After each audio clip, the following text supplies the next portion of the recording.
Greetings, one and all. My name is Lancer, and welcome back once again to Fate Zero. We'll be watching episode 11 and last time on Rin's Big Adventure, which sounds so wholesome compared to what it actually is. We saw a little bit of Rin, which was ultimately set up for what will be Fate's Day Night stuff with her. And yeah, she was saved by Karia, and we had a little bit with Kira at the very end. But that's all in the past. I hope you all dressed your best for this episode, because we're about to have a banquet. Or more accurately, a drinking party. We are about to watch CINEMA, one of the episodes of anything. And well, I'm more than excited. Let's get right into the episode.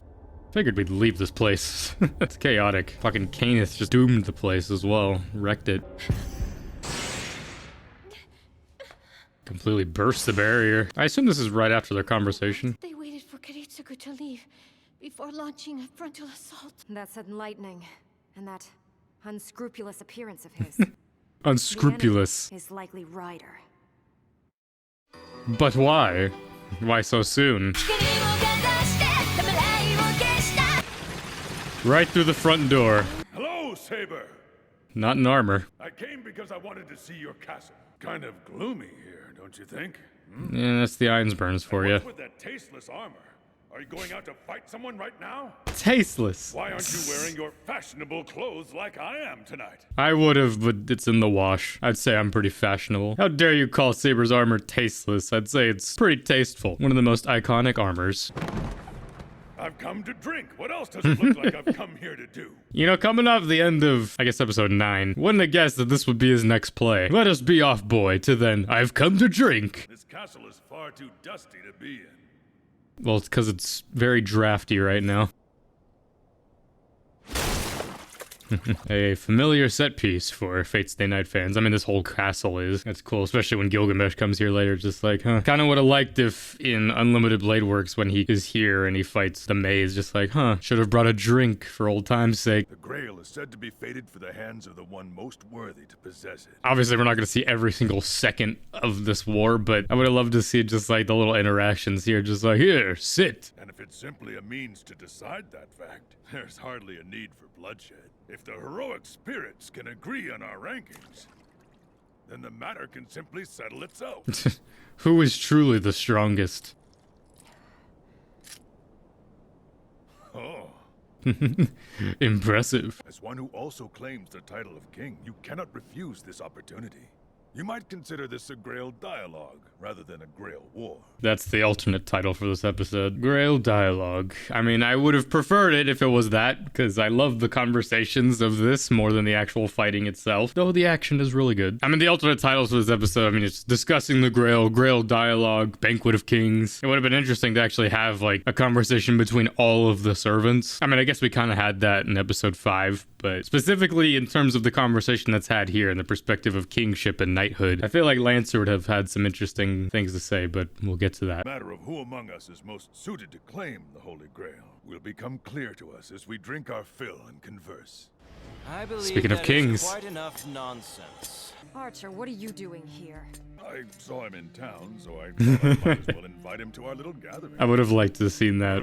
What was Gilgamesh in town for? I love the dynamic between these three. You actually chose to hold a banquet of kings in a depressing place like this? How will you recompense me for the rudeness of calling me here? Here, start with a little drink. Couldn't bring Tokiomi with you? What is this disgusting swill? This cask was among the very best I could find at the city marketplace this afternoon. You Something are Waver pitifully paid for. ignorant of true drink. Well, to be fair, in Iskandar's time, I'm sure it was just a case of if we found any alcohol of any variety, we just drank it and had our fill. It wasn't always the best of the best. Oh, Now behold, and acknowledge your folly. This is the beverage of a true king. Figured have Einsburn and Waver talk too, just off to the side. This is the main focus, though. oh, magnificent! Even she's impressed. This alone should indicate which among us is the greatest of kings. The Holy Grail is not a drinking cup. First, we must hear what wish you would have the Grail grant should you win it. I'm sure Gilgamesh would use it like a drinking cup, though. You are not ruler here, mongrel.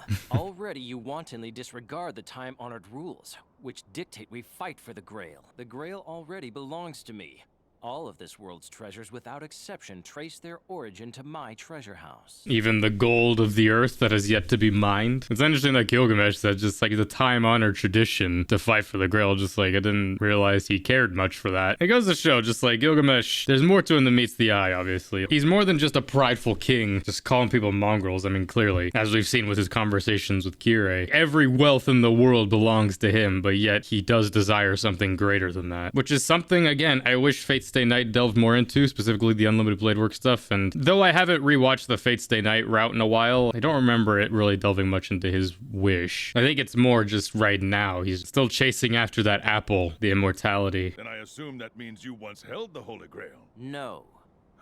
Do not consider me as you would a lesser being. The amount of wealth in my treasury long ago surpassed my own knowledge. But that the Holy Grail is a treasure also means that it belongs to me. Any treasure whatsoever. Your words are no different than Castor's senseless and insane rants. It appears he isn't the only servant to have gone completely mad.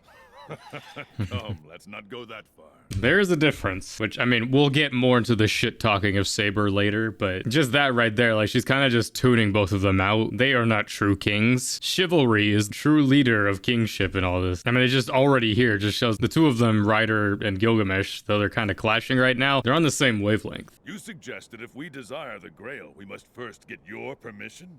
Indeed. However, there is no reason whatsoever for me to reward lowly mongrels of your ilk. You're gonna be stingy? Fool, if you were to swear fealty to me, I could lend you a grail or two, whenever you felt the need for one. Sorry, that is totally out of the question. All three of them have their pride, though. As I mean, Ryder made the same offer. Swear fealty to me, we will be brothers in arms. Gilgamesh's vassals are definitely different than Ryder's. One's more fear-based than the other. And it's that, though, even after all this time, Gilgamesh still thinks about his people, which again shows just like him and Iskandar really are, I would say two sides of the same coin, but they're really just the same side of the same coin. It's Saber that's the other side of the coin. Though you could argue, I guess, that Saber is an entirely different coin. Surely you have no special interest in the Holy Grail itself. I love the framing of this whole episode, by the way. Just the shots. The two talking are still in frame, but Gilgamesh is just barely in frame. Not everybody's centered as well. There's this unease, but yet there's no music either. Stylistically, it's just one of the best episodes. Of course not. But I must render my judgment upon those who would dare to steal treasure from me. It's simply a matter of principle. Simply. Of course. On what morals and reasoning are these principles of yours based? It is the law. My law, which I set down as the rightful king. Perfect. Living by one's own law is the epitome of kingship. The perfect example. I desire the Holy Grail so badly I can almost taste it. And it has always been my style to just take what I want. After all, the great Iskandar is the king of conquerors, is he not? I like that, you know, Gilgamesh and Saber are in their armor, though I kind of would have liked if all of them were just in their casual wear, just to see like Gilgamesh's hair down, but Ryder's the only one just in his casual wear. I mean, I guess that just shows just like, I mean, he's the one that called them together. He has no intention to fight or anything right now, at least not them. You break the law and I will punish you. There is no place for discussion. Which means that all we have left to us is to meet on the field of combat. Yep, Saber. King of Conquerors. Yeah, she's been quiet. A moment ago, you agreed that the Holy Grail's rightful ownership lies with another, and not yourself. And yet you would just take it by force? What makes the Grail so important to you? What indeed?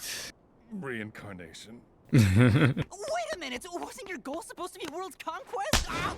As if I would leave the conquering to some mere cup. Conquering the world is my dream to make true. Yeah, makes sense. Why would you let the Grail do all the work? It's a very Vegeta-like mindset. Vegeta could use the Dragon Balls to become stronger. I mean, to be fair, there was a point in Dragon Ball when he was so close to wishing for immortality. Through the character's development, it's just like, no, I will achieve strength through my own means. I also like that both Gilgamesh and Saber's reactions are just like, what? As if their wishes are anything less crazy. Like, Saber seeks to undo history. And Gilgamesh, I feel like his wish is somewhat similar. Even if magic lends us form in this world, ultimately, we remain servants. I wish to live as flesh and blood. Within this world in which I find myself, I shall defy both heaven and earth. Succeeding in that endeavor is the true meaning of conquest. Thus it begins. then proceeds onward, and finally is finished. I love that line. Thus it begins, then proceeds onward, and then finally is finished. The progression of time, simply, yes. Extravagantly put. Iskandar saying anything is like the most obvious shit, but yeah, it works, because it's coming from Jameson Pierce's amazing voice. Again, will I say it enough for this episode? It is extravagantly made. We haven't had any music since this started. Well, really since Archer arrived. Like, as much as I love Yuki Kajiro's music, this is perfect that there's nothing. Every time the tone shifts is when we really get music. This is why a part of me wishes that Fate Zero was a little longer, because then I would have loved to have had more episodes just like this, where it's just this handful of characters discussing their ideologies. I mean, we do get that with other characters over the course of the show. A couple episodes ago, we had Lancer and Solau talking, same with Kaneth, and of course, every time Kiritsugu and Airi talk about Saber, a part of me would have liked to have seen Kiritsugu's reaction to all this, though his only thought would be just like, I need to kill those two somehow. I don't know, just him hearing these conversations had. I mean, I know what he would say in response to what Saber's about to say. Then the matter is settled. I shall take great pleasure in killing you myself. I have every intention of plundering your abundant storehouse until it's been laid bare, so get ready.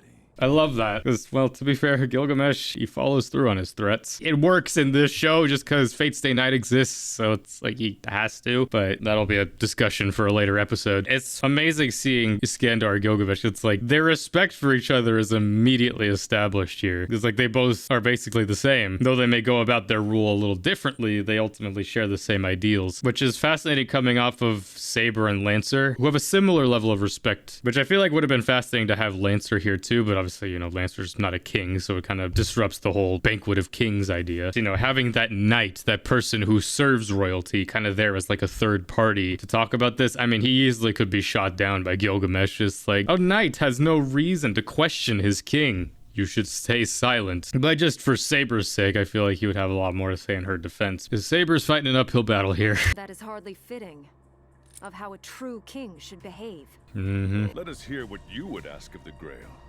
if you were to win it. Again, simple shot framing, but I like seeing both of them here, just like those staring glances, and then her like kind of shrunk down. I mean, she physically is shorter than both of them, but, you know, just kind of like cementing that little girl idea that, you know, Iskandar loves to throw at her. With the omnipotent wish-granting device, I shall avert Britain's fate of destruction. That totally won't have any repercussions. They're having a drinking party of all things? It can't be helped. After all, when one is king of kings, it simply wouldn't do to turn one's back on an interesting invitation. Sure. I mean, he could use a command seal to have them kill both of them. At this point, Ryder and Saber are the biggest concerns. Cass are strong, yeah, and they have Assassin, and Berserker hasn't really shown himself that much, but a lot of talk of what could be or should be done. Just let it happen. How do you judge the relative strengths of Ryder and Archer? Ryder may very well possess a trump card that surpasses the Gordius wheel.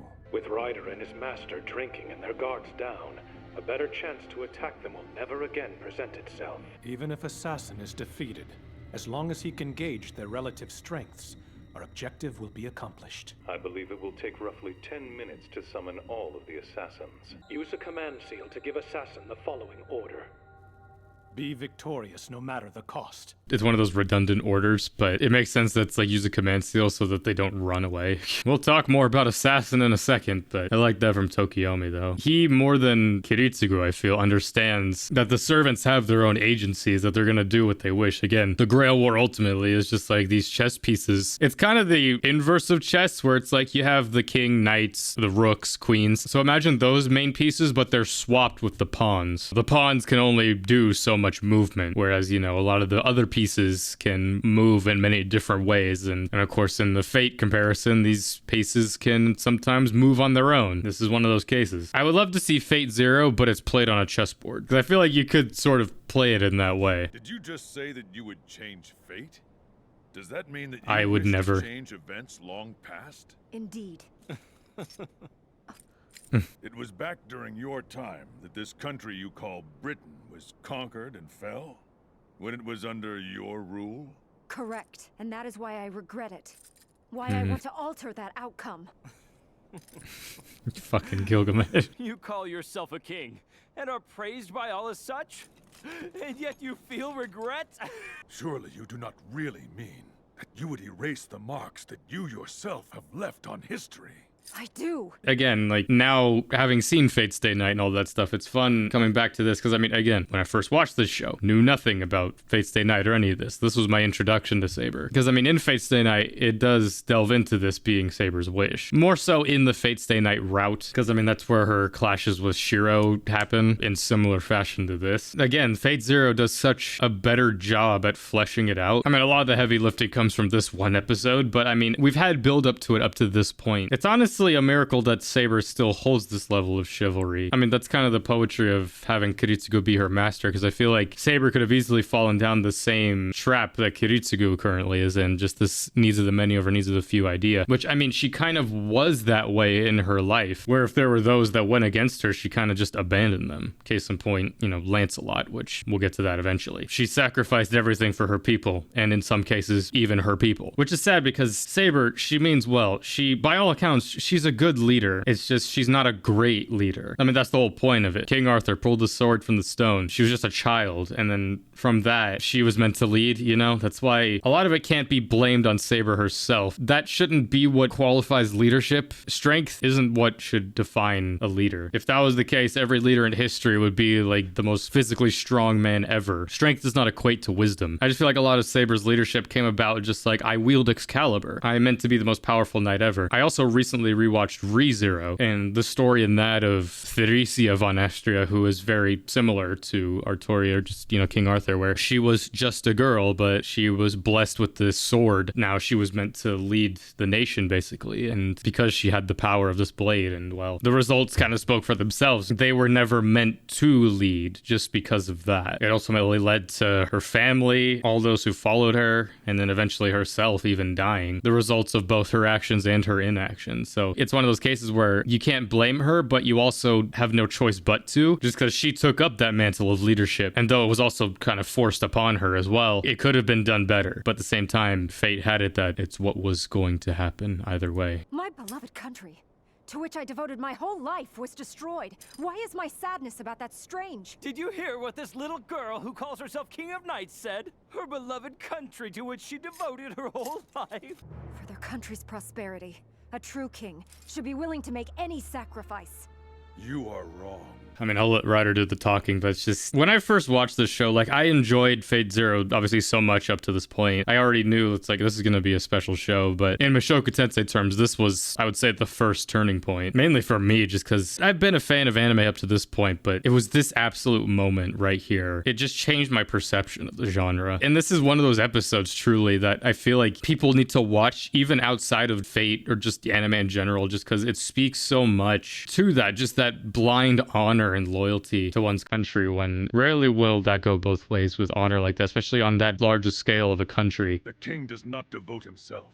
It is the nation and the people who must devote themselves to the king. You have reversed the concept. Those are the words of a brutal tyrant.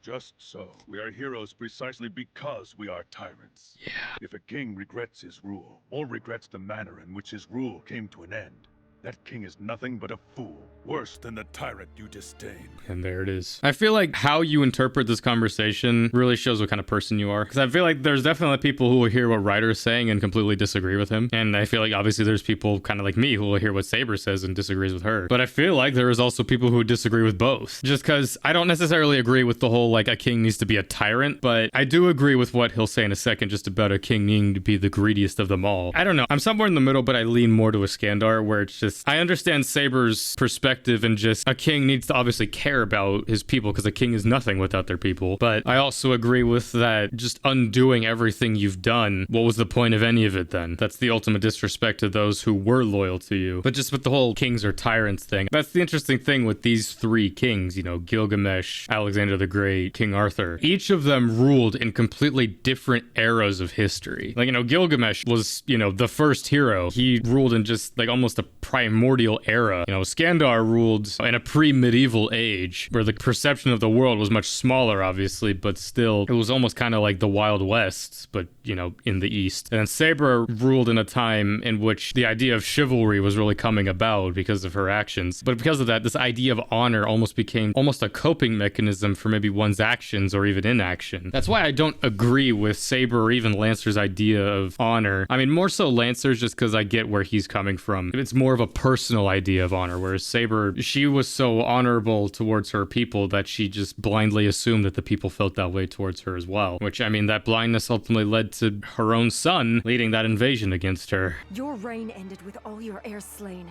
and your great empire broken up by civil war. You have no regrets about that end? None at all. None at all. I shall mourn it and shed tears over it, but I shall never regret it, let alone undo it all. Such an act would be an insufferable insult to all those who fought and bled and died alongside me. The ultimate insult. A just rule, guided by just laws. Those are the true duties of a king. So you, the king of your realm, are a slave to what is right? Kings are martyrs to their ideals. That is not the way a person should live.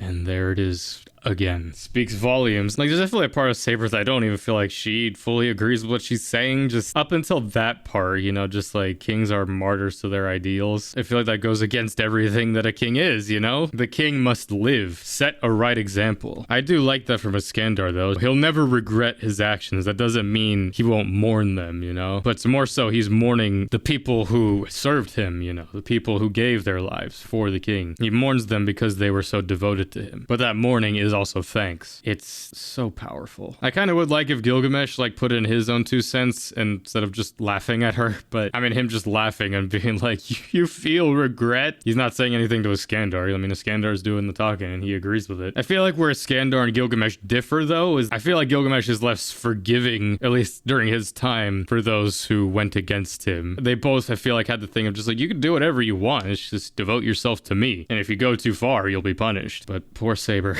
If I rule a nation as king, I cannot expect to live as a person. You seek the Grail merely for your own benefit. And as such, you could never understand that. You, who became a ruler, only to satisfy your endless greed. A king without greed is even worse than a figurehead! You said you would martyr yourself for your ideals. In life, you must have been something akin to the purest of all the saints. Yep. But who can truly admire the rough and thorny path that a martyr must follow in life? Who actually dreams of such an ending?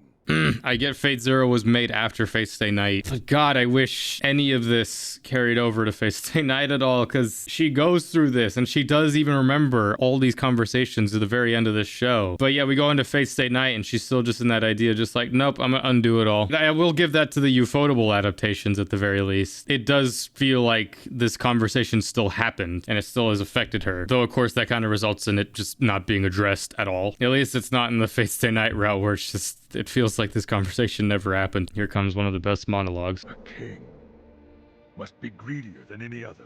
He must laugh more loudly and rage for much longer and embody the very extreme of all things, good and evil. That is why his retainers envy his very existence and adore him as well, and why the flames of aspiration to be just as the king is can burn within his people. There it is. There's the exact antithesis of Saber's ideals. A king devoting himself to his people will not immediately instill the need or want to follow said king. Being greedy, laughing loudly, raging into the fight. These actions speak for themselves, and it inspires that aspiration and want to devote themselves to the king. These words and ideas of honor, they mean nothing if you can't actually follow through with them, which is the sad but harsh truth that Saber needs to accept. Well, I mean, it's not a matter that she needs to accept it. It's already too late. But she can still understand it now to realize that undoing all of that will only be spitting in the face of those who truly did devote themselves to her, despite it all. All of those of the Round Table at Camelot. Those who still fought and bled and died alongside her. That is fate, accepting that it can't be changed and that it shouldn't be changed. But sadly, Saber will never accept it. The righteousness and ideals you embraced in life may have indeed saved your nation and her people once. However, surely you must know what became of those who were saved by you. Exactly. What are you saying? You may indeed have saved them, but you never led them. You never showed them all what a king should really be. You abandoned your men when they lost their way. Then alone and untroubled by that fact, you went on to follow your own pretty little ideals to the end. Thus, you are no true king. You spent your life enraptured by a false idol of a humble king all the serfs others. You're just a little girl. I...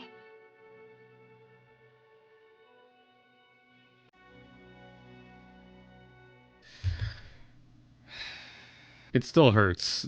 Just because I do truly love Saber. But, you know, it's one of those cases where, I mean, I'm kind of falling into that exact thing where it's a one-way streak of devotion, but it hurts because it's the truth. Just the line of, you may have saved them, but you never led them. It's sad that it hits her here in this second life, all too late. Just like, you took those ideals to the grave with you. You spent your life enraptured by a false idol of a humble king who serves others. And that's the one time where it's just, you're just a little girl that actually fits. You were a child obsessed with this false ideal of kingship, and you took that into your adulthood and tried to lead that way. You didn't realize that those same kings fell the same way, and the tens of thousands of those who fell alongside you. Those who were devoted to the title of king, but not to you. I have rewatched this monologue so many goddamn times. The sub of this show isn't bad, but the dub, man. Again, me speaking as a native speaker, obviously it's different, but Jameson Pierce, dude. Jameson Pierce, and even Carrie Walgren here, it's like you feel the genuine pain. She feels it and she understands it, even though she won't admit it. He's right. I would have loved to have seen what happens from here without Assassin's interference, but to be fair, Iskandar is about to back up his words. What are you laughing at, Archer? I simply thought that your anguished face was a rather lovely sight. It was the face of the virgins who showered me with flower petals in my bed. Oh my god. A woman after my own heart. Well, at least it's a little distraction. Speaking of distraction, though... so close to death. Be victorious no matter what. Tokiomi. What a shameful cur. Would have liked to see him confront him on that. An army, and also one. A servant with many shadows. And one. One shadow. Servants with separate bodies for each of his multiple personalities? Me when the schizomeds wear off. So I suppose you'll invite them all to our little banquet as well, King of Conquerors? To these kings. But of course, if they have come here to listen, it matters not if they are friend or foe. Any who would speak with us, come forth and take a cup. This drink is as your blood.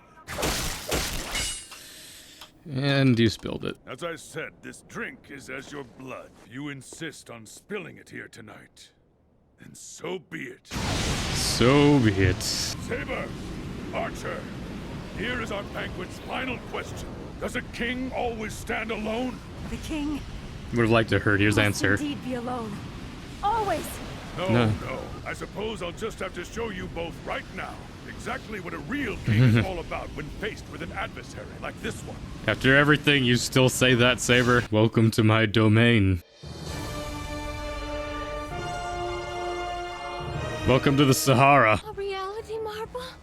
That's impossible. A mental image materialized into the real world. My glorious armies once rode across these sands, a place that all the heroes who stood with me through joy and sorrow will never forget. Oh, the chills. I can make this world as real can ever be, because it still exists deep within our hearts. It's all part of Tokiomi's plan, though, but it's still awesome. My endless armies! Their bodies utterly destroyed, and their souls offered to the current world as heroic spirits of old. And still, these legendary heroes pledge their loyalty to me, the ultimate noble phantasm that I possess! Ionian Hetyroi! Ionian Hetyroi. So each of these is a servant? That's really fucking broken. To most servants, yeah. Again, it goes to show, just like, depending on the legend of the servant, it equates to their strength, which is why Saber, Iskandar, and Gilgamesh are like the three most powerful servants. But it is like a rock, paper, scissors situation. I mean, that's cool, because like it delves in just like these spirits all gave up the chance of ever being servants, just being summoned as servants, because they're still dedicated to Iskandar, which is insane. It has been a long time, partner. Massive horse. A king must live a grand life and embody his people's image of admiration.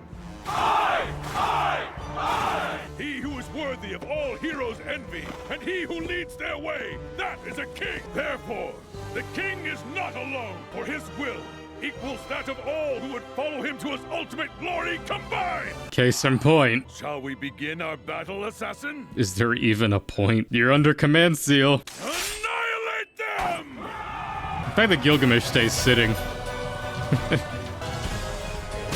Yeah. Jesus. So much for Hassan.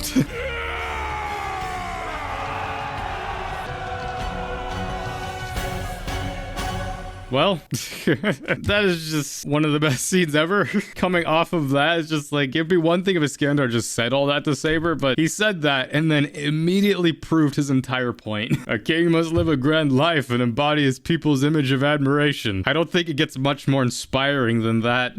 That ending wasn't as much fun as I'd hoped for. That quick. I suppose that will do for today. I have not finished. You may keep silent. Yeah. Tonight was for a conversation amongst kings, but I no longer recognize you as a king, Saber. Yeah, nothing more to say. Just wake from your sad dream and see the truth. You'll someday lose even that modicum of pride you retain as a heroic spirit. The dream of a king you spoke of earlier is a curse and a burden which blinds and cripples you. What? Yeah. And mic drop. Goodbye. Fuck me. You are correct. Follow the path you believe in. Your agonizing pain and terrible sorrow, as you bear a burden of kingship that is too heavy a weight for any, is quite a splendid and marvelous thing to look upon. And there's Keep at it, O great how he King of leads. Knights. It is possible you may prove worthy of still more of my magnificent love. Fucking dick. Keep the wine. There was once a knight who left Camelot, claiming the king didn't understand how others felt. Well, perhaps that sentiment was shared by all of the knights. Yeah. Who sat with me at the round table. I wonder if we'll ever know who that knight is. Episode 11, Discussing the Grail.